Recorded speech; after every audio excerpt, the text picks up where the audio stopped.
وما لکم لا تقاتلون فی سبیل اللہ، فرمایا تمہارے لیے کیا ہوا، لا تقاتلون، ذرا توجہ سے آیت کا ترجمہ سمجھنا، لا تقاتلون فی سبیل اللہ کہ تم اللہ کے راستے میں لڑتے نہیں، اور والمستضعفین من الرجال والنساء والولدان، چھوٹے چھوٹے بچے، یہ قرآن ہے، من الرجال والنساء اور عورتیں، والمستضعفین اور کمزور لوگ،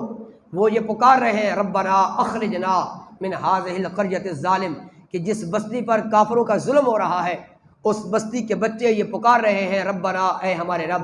اخرجنا، ہمیں نکال دے، من هذه القرية الظالم، کہ جس کی اہل والے ہم پر ظلم کر رہے ہیں۔ یہ اللہ کا قرآن ہے کہ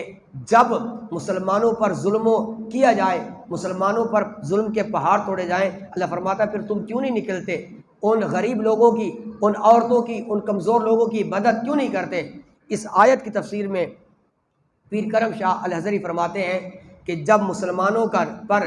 ظلم اور تشدد کی انتہا ہو جائے تو جس طرح نماز فرض ہے، جس طرح روزہ فرض ہے، جس طرح زکوٰۃ اور حج فرض ہے، تو اس وقت مسلمانوں پر جہاد بھی فرض ہو جاتا ہے۔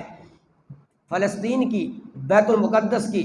اقصیٰ کی حفاظت کرنا صرف فلسطین کی ذمہ داری نہیں ہے، ہم سب کی ذمہ داری ہے۔ اگر آج ہم فلسطین کے تقدس کے لیے، اگر آج ہم بیت المقدس کی حفاظت کے لیے، اگر آج ہم مسجد کی اقصیٰ کی حفاظت کے لیے ہم نہیں نکلتے تو کل قیامت والے دن ہم سے بھی پوچھا جائے گا، ہم سے بھی پوچھا جائے گا کہ مسجد اقصیٰ پر حملے ہوتے رہے، بیت المقدس کے تقدس کو پامال کیا رہا، اور تم نے اپنی زبان کو بھی نہیں کھولا کہ ہم کچھ نہیں کر سکتے، تو قیامت والے دن ہم کو بھی جواب دینا ہے، ہم سے بھی پوچھا جائے گا۔ جہاد کے بارے میں میرے آقا کریم علیہ الصلوۃ والسلام نے ارشاد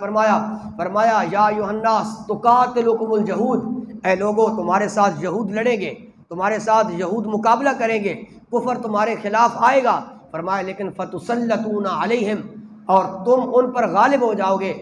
حتیٰ یکون الحجر، یہاں کے ایک یہودی ہوگا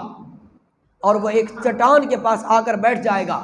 چٹان کے پاس آ کر اپنے آپ کو بچانے کی کوشش کرے گا، فرمایا تمہیں اللہ غلبہ ایسا عطا فرمائے گا، وہ پتھر بول کے کہے گا یا مسلم، اے مسلمان، یہ یہودی کو دیکھو، ھذا یہودی ورائی، یہ یہودی میرے پیچھے چھپا ہوا ہے، اور اس پتھر کو اٹھا کر اس کو قتل کر دو۔ ہمارا اسلام یہ کہتا ہے کہ جب تم پر ظالم ظلم کرنے لگ جائیں، جب کفار تم پر ظلم کر لے جائیں، پھر اسلام امن کا درس نہیں دیتا۔ بابا جی علامہ خادم حسین رضوی رحمۃ اللہ تعالیٰ علیہ فرمایا کرتے تھے اسلام امن کا درس بھی دیتا ہے لیکن اسلام غیرت کا بھی درس دیتا ہے، کہ اگر صرف اسلام امن کا درس دیتا تو میرے آقا کریم علیہ الصلوۃ والسلام اپنے ہاتھ کے اندر تلوار لے کر گھر سے باہر نہ نکلتے، میرے آقا جنگوں کے اندر شامل نہ ہوتے۔ عزیزان گرامی، بیت المقدس اور اقصیٰ کی حفاظت، جامع مسجد اقصیٰ کی حفاظت، یہ ہماری ذمہ داری ہے، اور نہیں تو آج جو جمعہ کے بعد جو احتجاجی ریلیاں پورے ملک کے اندر کسی تنظیم کی بھی نکل رہی ہے، کسی جماعت کی بھی نکل رہی ہے، کسی سیاسی جماعت کی، لیکن اس کا مقصد یہی ہے کہ بیت المقدس کی حفاظت کے لیے، فلسطین کے بچوں کی آہو پکار کے لیے نکل رہی ہے، تو اپنی زندگی کے قیمتی لمحات میں سے چند لمحے آپ اس ریلی کے اندر شریک ہو جائیں، تاکہ کل قیامت کے دن آپ کو یہ جواب دینا آ جائے کہ اللہ ہم بیت المقدس کی حفاظت کے لیے نکلے تھے، ہم مسلمانوں پر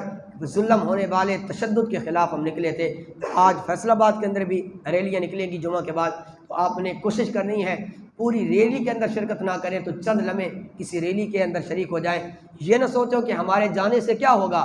جب مسلمان اکٹھے ہو جاتے ہیں، جمعہ کے اجتماع کا مقصد یہی ہوتا ہے کہ مسلمانوں کی اجتماعیت کو لوگ کفار دیکھیں تو ان پر رعب طاری ہو جائے، دبدبہ طاری ہو جائے۔ ریلیوں سے، احتجاجات سے